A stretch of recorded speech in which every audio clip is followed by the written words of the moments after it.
The dojo smelled of polished wood and decades of sweat absorbed into the floorboards. Late afternoon sunlight cut through the high windows in golden bars, illuminating particles of dust that hung suspended in the air like tiny witnesses. It was 1964, and the room held the kind of silence that precedes storms, heavy, expectant, charged with something unnamed. Bruce Lee stood barefoot on the training floor, 23 years old, 5 feet 7 inches, 135 pounds of compressed possibility. He wore simple black cotton pants and a white tank top, darkened with perspiration along the spine. His hands hung loose at his sides, fingers relaxed, but his eyes, those eyes missed nothing. They tracked movement like a predator tracks prey, cataloging every shift of weight, every breath, every micro-expression that crossed the faces around him. He had been demonstrating techniques to a small group of students when the stranger arrived. The man who walked through the door carried himself like someone accustomed to being the most dangerous person in any room he entered. 6 feet 2 inches. 220 pounds of muscle, built through years of traditional training.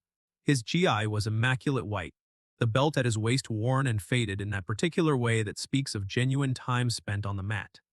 Not merely weeks or months, but years.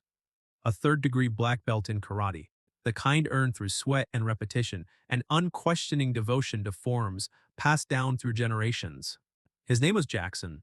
He'd heard things, rumors, whispers about this young Chinese instructor who claimed to have created something called Jeet Kune Do, who dismissed traditional kata as useless choreography, who said the classical martial arts were like swimming on dry land, technically impressive but functionally worthless when the water actually came. Jackson's jaw was set firm.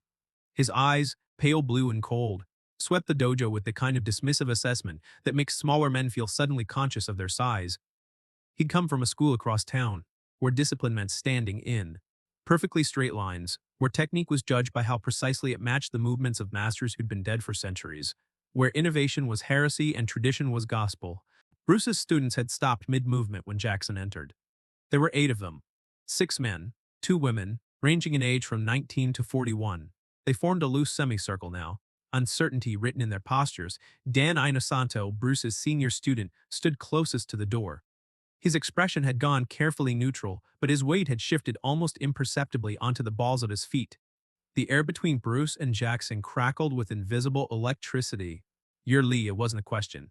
Jackson's voice came from deep in his chest, carrying the absolute certainty of someone who'd never truly been challenged. "I've heard what you say about traditional martial arts. That we're obsolete, that what we practice is useless." Bruce tilted his head slightly, studying the man with the kind of attention a jeweler gives to a stone he's considering cutting. When he spoke, his voice was quiet, almost gentle, but it carried to every corner of the room with perfect clarity. "I say that techniques must serve the moment, that forms designed for warfare 300 years ago may not answer the questions asked by today's streets. That truth matters more than tradition. Truth." Jackson let the word hang in the air like an accusation. "You disrespect masters who spent lifetimes perfecting their arts. You teach modified techniques to people who haven't earned the right to learn them. You're 23 years old and you think you know better than centuries of accumulated wisdom." Around the room, Bruce's students watched. Jennifer Chen, a 19-year-old college student who'd joined the school 3 months earlier, felt her heart rate accelerate. She'd never seen her teacher confronted like this. Part of her wanted to speak up, to defend him, but something in Bruce's posture, that absolute stillness, that quality of compressed readiness, kept her silent. Bruce breathed slowly. In, out. His expression hadn't changed. No anger colored his features, no pride bristled in his stance. He simply stood, present and aware, like a pool of water that reflects everything without being disturbed by anything. "I respect mastery wherever I find it," Bruce said, "but I respect truth more. If tradition serves effectiveness, I embrace it. If tradition contradicts reality, I question it. This is not disrespect. This is honesty." Jackson's hands curled into fists. The knuckles were scarred and calloused in patterns that spoke of years striking makiwara boards, of countless hours driving punches into yielding surfaces until the bones themselves had thickened and hardened. Words are easy. Any fool can philosophize. But can you actually fight? Or do you just talk about fighting while your students pretend your theories work? The challenge hung in the air between them, visible as smoke. Bruce's students tensed. Dan Inosanto's eyes narrowed slightly. He'd sparred with Bruce hundreds of times. He knew what the man was capable of. He'd felt the speed, experienced the precision, absorbed techniques that seemed to violate the normal rules of human reaction time. But he'd also learned something else from Bruce, that true strength often looks like restraint, that the most dangerous fighters rarely need to prove their danger. Bruce studied Jackson for a long moment. The silence stretched, 1 second, two, three. Then he spoke, his voice still carrying that strange quality of gentleness, as if he were discussing philosophy over tea rather than responding to a challenge that could end in injury. If you need to see effectiveness, I will show you effectiveness. But I will not hurt you to prove a point that requires no violence to demonstrate. Jackson's laugh came harsh and sharp. You won't hurt me. That's convenient confidence from someone who weighs 135. I will use only my right leg, Bruce said. The words dropped into the room with the weight of stones falling into still water. You may use everything you know. Hands, feet, all your training, all your strength, all your technique. I will keep my hands behind my back. I will use only my right leg, and in 16 seconds, you will understand the difference between tradition and truth. The specificity of it landed like a slap. 16 seconds, not 15, not 20. 16 seconds exactly, as if Bruce had already run the scenario through his mind, calculated the variables, and arrived at a number with mathematical precision. Jackson's face flushed. Around the room, the students barely breathed. Jennifer felt her hands go cold. Dan Inosanto's expression remained carefully controlled, but something flickered behind his eyes. Not worry, exactly, but a kind of anticipatory tension, like watching a master calligrapher about to make the first stroke on blank paper. You're serious? Jackson's voice had dropped lower, taking on an edge like blade meeting whetstone. Completely. Bruce's hands moved behind his back, fingers interlacing at the small of his spine. His weight settled onto his left leg, his right foot lifted slightly, hovering just off the ground, relaxed, but ready. 16 seconds. Then we stop and talk about what happened. No one needs to be injured for truth to be visible. Jackson's eyes scanned Bruce's stance, looking for the trick, the deception, the hidden advantage. But there was none. The man stood before him, hands literally tied behind his back, balanced on one leg, offering the kind of handicap that should make any fight laughably one-sided. Should. When I put you down, Jackson said, his voice tight with controlled anger, maybe you'll learn some humility about disrespecting traditional arts. Bruce's expression didn't change, but something in his eyes, some quality of infinite patience mixed with profound sadness, suggested he knew exactly how the next 16 seconds would unfold, exactly what lessons they would teach, and exactly how much pain was about to be necessary to make those lessons stick. Dan Inosanto glanced at the clock on the wall. The second hand swept smoothly around the face. He made a mental note of its position. Begin when you're ready, Bruce said softly. Jackson didn't hesitate. He'd spent a decade training his body to react without thought, to let technique flow from muscle memory, carved deep into neural pathways through 10,000 repetitions. His left foot pivoted, his right leg chambered, and a front kick lanced out toward Bruce's midsection with the kind of speed and power that could crack ribs, that had cracked ribs in tournament bouts where Jackson had taken gold medals. Bruce's right leg moved. It didn't look fast. That was the first strange thing that Bruce's students would talk about later, trying to explain what they'd witnessed. It didn't look like speed. It looked like Bruce had simply decided where his leg should be, and then it was there, as if the intervening space had ceased to exist, as if movement itself had been replaced by pure position. Bruce's shin intercepted Jackson's kick mid-flight. The impact made a sound like wood striking wood, sharp, definitive. Jackson's kick stopped dead, not slowed, not deflected, stopped as if it had struck a wall rather than a human leg. Jackson's eyes widened fractionally.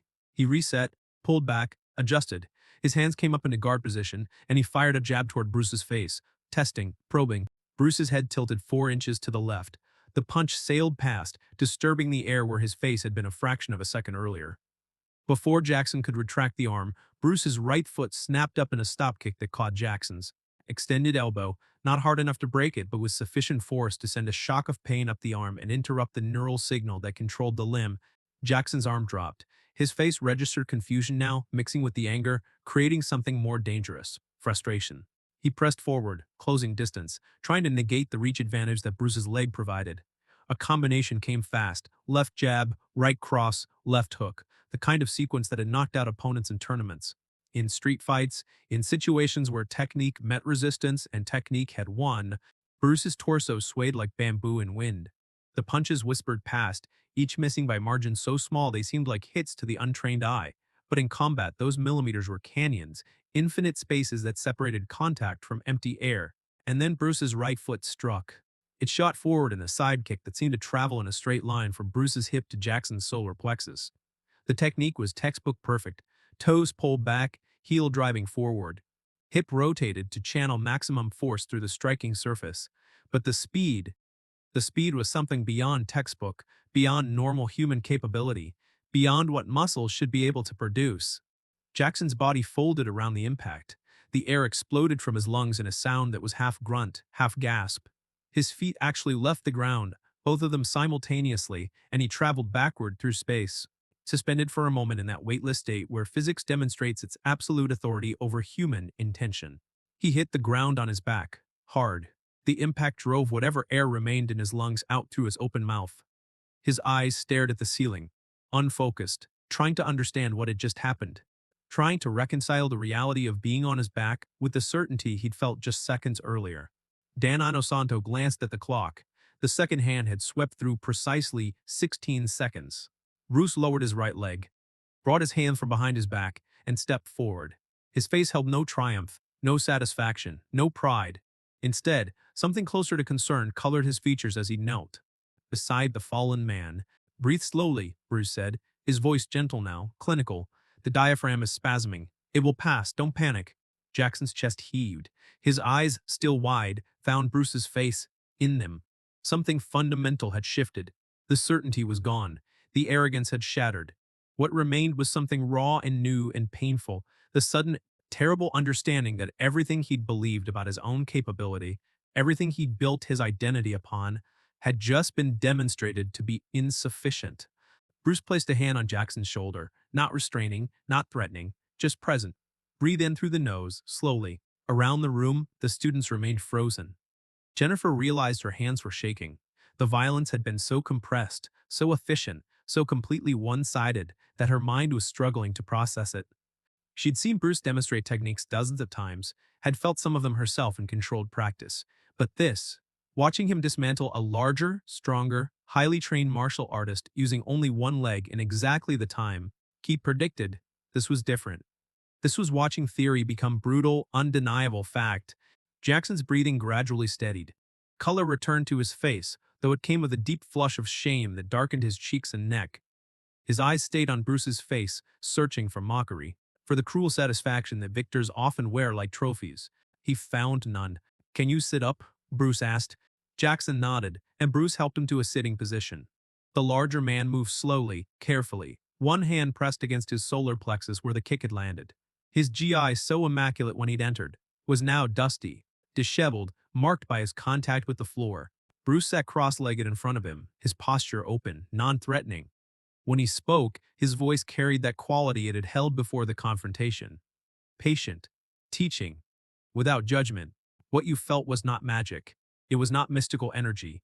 It was physics and biomechanics and thousands of hours of eliminating unnecessary motion. Every movement in traditional forms, every chamber, every wind-up, every preparatory stance. These are signals that tell your opponent what's coming. They add time, they add telegraphing. In a real confrontation, that extra quarter second is the difference between striking and being struck. Jackson listened, his breathing still careful, controlled. His eyes never left Bruce's face. "Your techniques were textbook perfect," Bruce continued. "The chambering of your kick, the rotation of your hips, the positioning of your guard, all of it exactly as your masters taught you. And all of it allowed me to see what was coming before it arrived. This is not a criticism of your dedication. You have clearly trained hard, but you have trained to perform techniques, not to understand the principles that make techniques effective." "I thought," Jackson's voice came rough, strained. He stopped, swallowed, tried again. "I thought power came from size, from strength, from conditioning." "Power comes from efficiency," Bruce said. "A punch that travels 12 inches in a straight line will always beat a punch that travels 20 inches in an arc if both land on the same target at the same time. But the straight punch will land first every time. This is not philosophy. This is geometry." Bruce extended his right leg slowly, demonstrating. "When I kicked my hip, knee and heel formed a straight line. The energy traveled directly from my center of mass to the point of impact. When you kicked, you chambered first, pulled your knee up, then extended. This adds power in demonstrations when you're breaking boards or bricks, but it adds time in a fight. Time is everything." Jackson's hands were shaking slightly. Not from pain. The physical discomfort was already fading, would leave nothing but a bruise. The shaking came from somewhere deeper, from the psychological earthquake of having certainty destroyed in 16 seconds, from the sudden awareness that a decade of training had prepared him for a kind of combat that apparently didn't exist outside tournament rules and cooperative demonstrations. Why? Jackson's voice cracked slightly. Why didn't you just... You could have hurt me badly. That kick, if you'd put full power into it, breaking, you would have taught you nothing, Bruce said simply. Pain without understanding is just suffering. You came here because you believed I was disrespecting traditional arts. You came to defend something you hold sacred. This is admirable, but sacred things should make us more effective, not less. If tradition serves truth, embrace it. If tradition obscures truth, question it. Bruce stood, extending a hand. Jackson stared at it for a moment, then reached up. Bruce pulled him to his feet with surprising strength for his size. They stood facing each other, the teacher and the wrong challenger, separated now not by hostility but by something more complex, more human. I have trained in Wing Chun, Bruce said, in boxing, in wrestling, in fencing. I have studied every martial art I could find, not to disrespect them, but to understand them. And from that understanding, I have tried to extract what works, to eliminate what doesn't, to find the shortest path between intention and result. This is Jeet Kune Do. Not a new system to replace old systems, but a method for discovering truth through honest testing. Jackson's jaw worked. His pride was a physical thing, visible in the tension of his shoulders, the set of his spine. But something else was fighting with that pride. Curiosity, perhaps, or the intellectual honesty of someone who he'd just been presented with undeniable evidence that his worldview was incomplete. I've trained for 10 years, he said quietly, won tournaments, taught students, and you took me down in 16 seconds with one leg. Because I understood the principles you were demonstrating before you demonstrated them, Bruce said. Not because I'm stronger, not because I have some secret technique, because I've spent years eliminating everything that doesn't work, everything that adds time or telegraphs intention or relies on cooperative opponents. In the dojo, with partners who attack in predictable patterns, traditional techniques look beautiful. They feel powerful, but on the street, against someone who won't follow the script, who won't stop when you score a point, the rules change. Bruce's students had begun to relax slightly, though they still maintained a respectful distance, giving the two men space. Dan Inosanto watched with the kind of attention that comes from understanding you're witnessing something significant, something that will be remembered and discussed and analyzed long after the moment has passed. Your masters taught you what they knew, Bruce said. They passed down techniques that had been passed to them.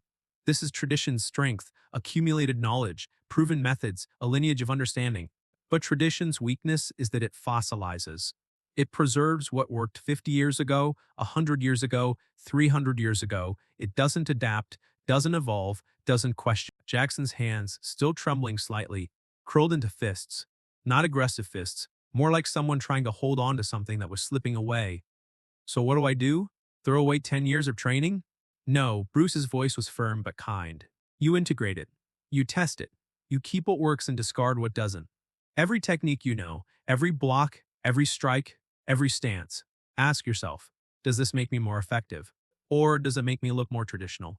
Does this reduce the time between intention and impact? Or does it add aesthetic flourish that costs precious milliseconds?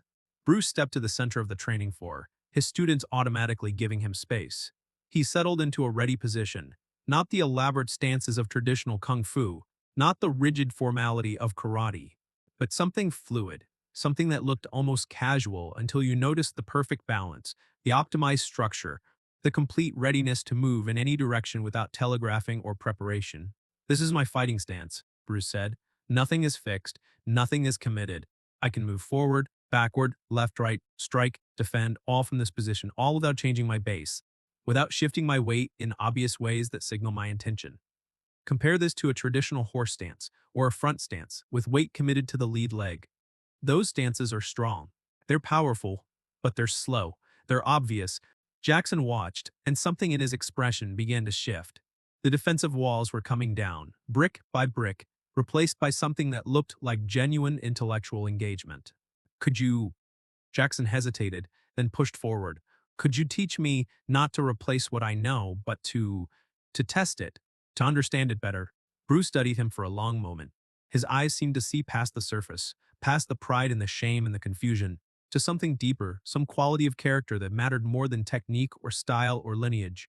You came here to prove me wrong, Bruce said. That takes courage. Bad judgment, perhaps, but courage. And now, after being beaten, you ask to learn rather than leaving in anger. That takes more courage.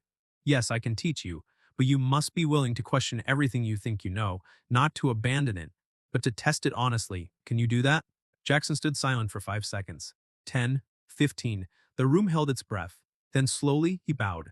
Not the formal, rigid bow of tournament karate, but a deep, genuine inclination of respect from someone who has just been given a gift he didn't expect and isn't entirely sure he deserves. Yes, he said, I can do that. Bruce returned the bow, then smiled, the first real smile since Jackson had entered. Good, come tomorrow. 6 in the morning.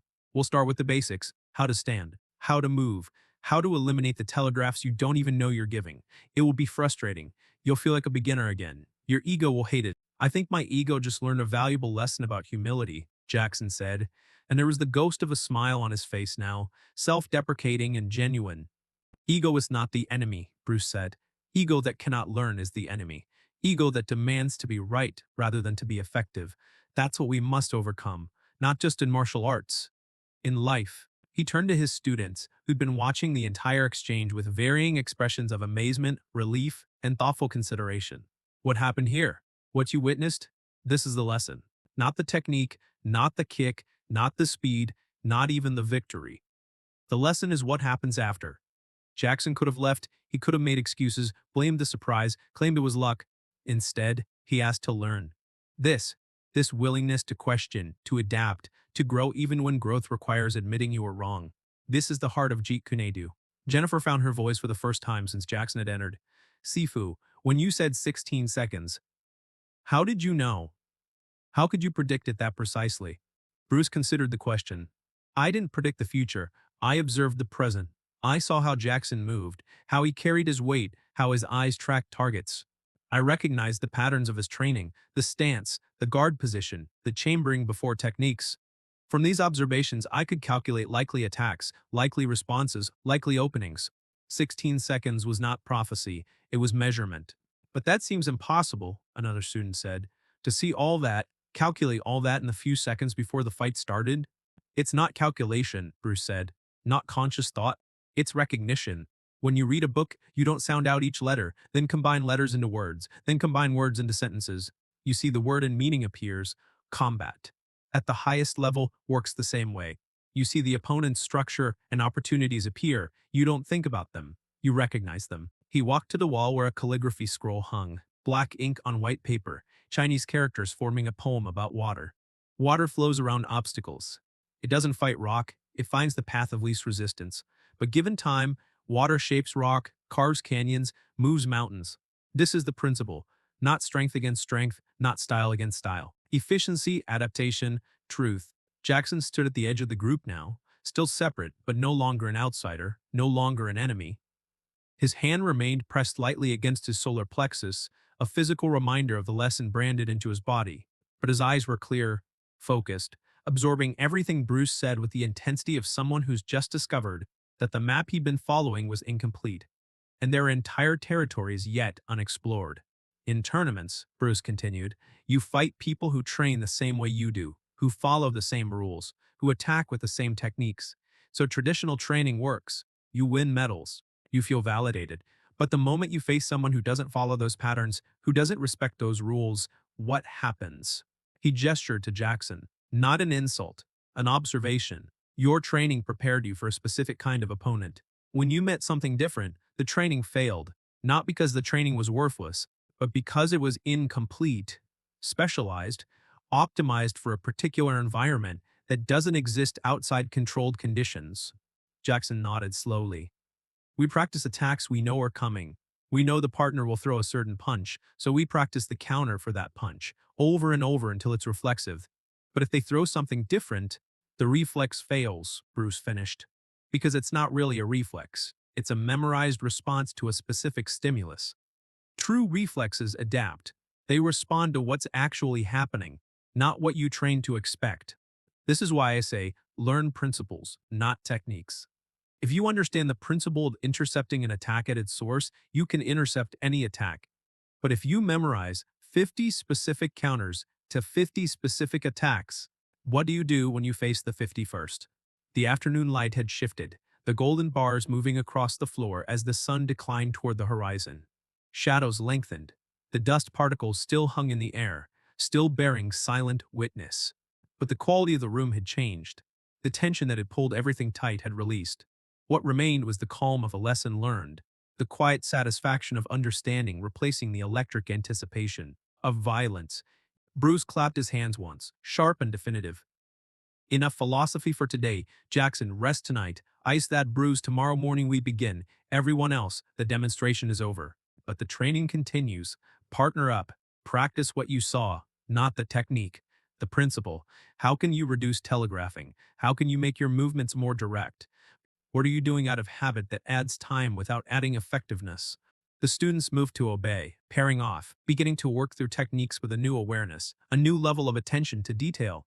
But they kept glancing toward Jackson, toward Bruce, as if afraid that if they looked away the moment would dissolve, would prove to have been imagined rather than witnessed. Jackson made his way to the door, moving carefully, testing his body's responses. Bruce walked with him, a hand on the man's shoulder, not guiding, not restraining, just present. A point of contact that said more than words could. At the threshold, Jackson turned back. Thank you. I know that sounds strange. I challenged you, disrespected you, and you could have hurt me, could have humiliated me. Instead, you taught me. Humiliation teaches nothing, Bruce said. Pride, when broken completely, doesn't rebuild as humility. It rebuilds as resentment. But pride, when carefully tested, when shown its limits with respect, that can transform into something stronger, something wiser. Jackson extended his hand. Bruce took it.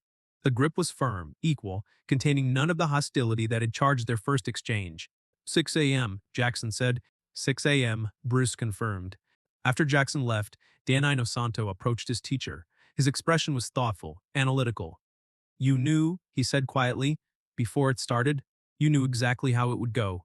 I knew the likely patterns, Bruce corrected. The specific details, those emerged in the moment. But yes, I could see what would probably happen. This is not mysticism. This is observation combined with experience.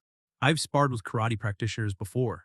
I understand how they move, how they think, what patterns their training instills. Jackson was skilled, dedicated, strong, but he was also predictable. His art made him predictable, and if he'd adapted, changed tactics, then I would have adapted, Bruce said simply. This is the difference. His training prepared him to execute techniques. My training prepared me to solve problems. Techniques are answers to specific questions. Problem solving is the ability to address any question, including ones you've never encountered before. Dan nodded slowly. The students are going to talk about this for months. Let them talk, Bruce said. But make sure they understand the right lesson. The lesson isn't that I'm unbeatable. I'm not. The lesson isn't that traditional martial arts are worthless. They're not. The lesson is that effectiveness requires honesty. We must test ourselves against reality, not against the sanitized versions of combat that exist in dojos and tournaments. Reality doesn't follow rules, doesn't stop when you score a point, doesn't attack with predictable patterns. He walked to the center of the floor, looked up at the high windows where the light was fading to amber and gold. Every martial artist must ask themselves, am I training to look like a martial artist, or am I training to be effective? Am I preserving tradition for tradition's sake, or am I preserving it because it makes me better? These questions are uncomfortable. They require honest answers. And honest answers require testing. Jackson will come back tomorrow, Dan said, and he'll probably tell others. This could cause problems with the traditional schools. It already has, Bruce said. But problems are opportunities for growth. If the traditional masters feel threatened by someone questioning techniques, what does that say about their confidence in those techniques? Truth doesn't fear examination. Only dogma does. The training session continued around them. Students working through movements with new attention, new awareness. Jennifer Chen practiced a straight lead, focusing on eliminating the slight shoulder telegraph Bruce had pointed out weeks ago. She threw the punch again and again, feeling for the efficiency, the directness, the quality of movement that minimized time and maximized effect. Bruce watched her, nodded approval, offered a small correction to her hip rotation. Then he moved to the next student and the next, giving each the same focused attention, the same patient instruction, the same expectation of excellence tempered with understanding. That excellence requires time and dedicated effort. This was his purpose, not winning challenges, not proving superiority, not collecting victories like trophies. Teaching, sharing understanding, helping others discover capabilities they didn't know they possessed. The fight with Jackson, if it could even be called a fight, if 16 seconds of one-sided demonstration deserved that term, was secondary to what came after the conversation, the offer, the possibility of transformation. Hours later, after the students had left and the dojo had emptied, Bruce remained. He practiced alone in the dimming light, working through movements with the same dedication he brought to every training session, still searching for efficiency, still eliminating unnecessary motion, still questioning every assumption about how the human body could move through space and time and conflict. His right leg executed the same side kick that had ended the confrontation with Jackson. But now, in the quiet solitude of private training, he analyzed it with ruthless precision. The angle of the hip, the speed of extension, the retraction, the return to position. What could be faster? What could be more direct? What tiny inefficiency remained, invisible to others but present nonetheless? This was the path, not the destination. Never the destination, because the moment you believe you've arrived, the moment you think you've mastered something, you stop growing, stop evolving, stop adapting. You become fixed, rigid, exactly like the traditional systems he'd spent years studying and years moving beyond. Miles away, Jackson sat in his own dojo, alone in darkness except for the streetlight bleeding through the windows. His hands still rested on his solar plexus. The pain had faded to a dull ache, but the psychological impact remained fresh, raw, demanding to be examined. He'd spent 10 years building an identity around his skill, 10 years convincing himself that dedication and tradition and proper technique were sufficient, 10 years accumulating knowledge without questioning whether that knowledge was complete or merely comfortable. 16 seconds had shattered that comfort, but in the rubble, something else was emerging. Curiosity, the kind of intellectual hunger that comes when you discover that the map you've been following doesn't show all the territory, that there are entire continents of understanding you'd never even imagined.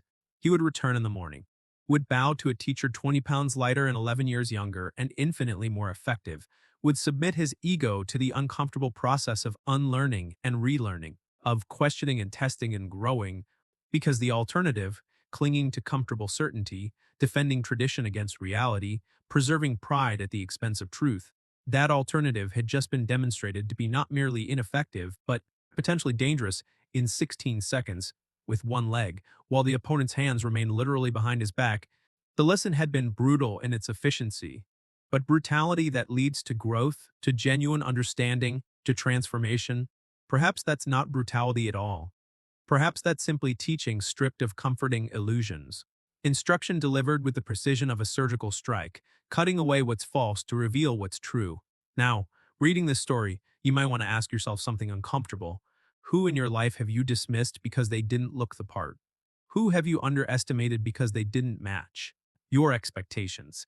More importantly, when was the last time you questioned your own expertise, tested your own assumptions against reality, rather than against sanitized versions of reality that confirm what you already believe? Because the real question isn't whether you could have beaten Bruce Lee. The real question is whether you could have done what Jackson did after being beaten. Could you have asked to learn? Could you have admitted that your 10 years, your dedication, your certainty could all be insufficient? Could you have walked through that door the next morning knowing your ego would be tested again and again, choosing growth over comfort? Most people can't. Most people leave, make excuses, reframe the narrative until they're the hero of their own story again. They protect their pride at all costs, never realizing that pride is cheap and growth is priceless. They spend their lives defending what they know instead of discovering what they don't. Strength isn't measured in how hard you can hit. It's measured in what you do when you're hit, in whether you break or bend, in whether you retreat to comfortable certainty or advance toward uncomfortable truth. Bruce Lee used one leg not to show off, but to teach, to demonstrate so clearly, so undeniably, that the lesson couldn't be ignored or rationalized away. 16 seconds of perfect efficiency, perfect principle, perfect application of truth over tradition. But the seconds don't matter. What matters is what happens in the hours and days and years that follow. Whether the lesson roots deep enough to change not just technique but character, whether it transforms how you see conflict, competition, capability, not just in martial arts but in everything. Because the real fight is never against the person standing in front of you. It's against your own limitations, your own assumptions, your own comfortable certainties that stop you from growing. And that fight doesn't end in 16 seconds. It lasts a lifetime. The only question is whether you're brave enough to keep fighting it.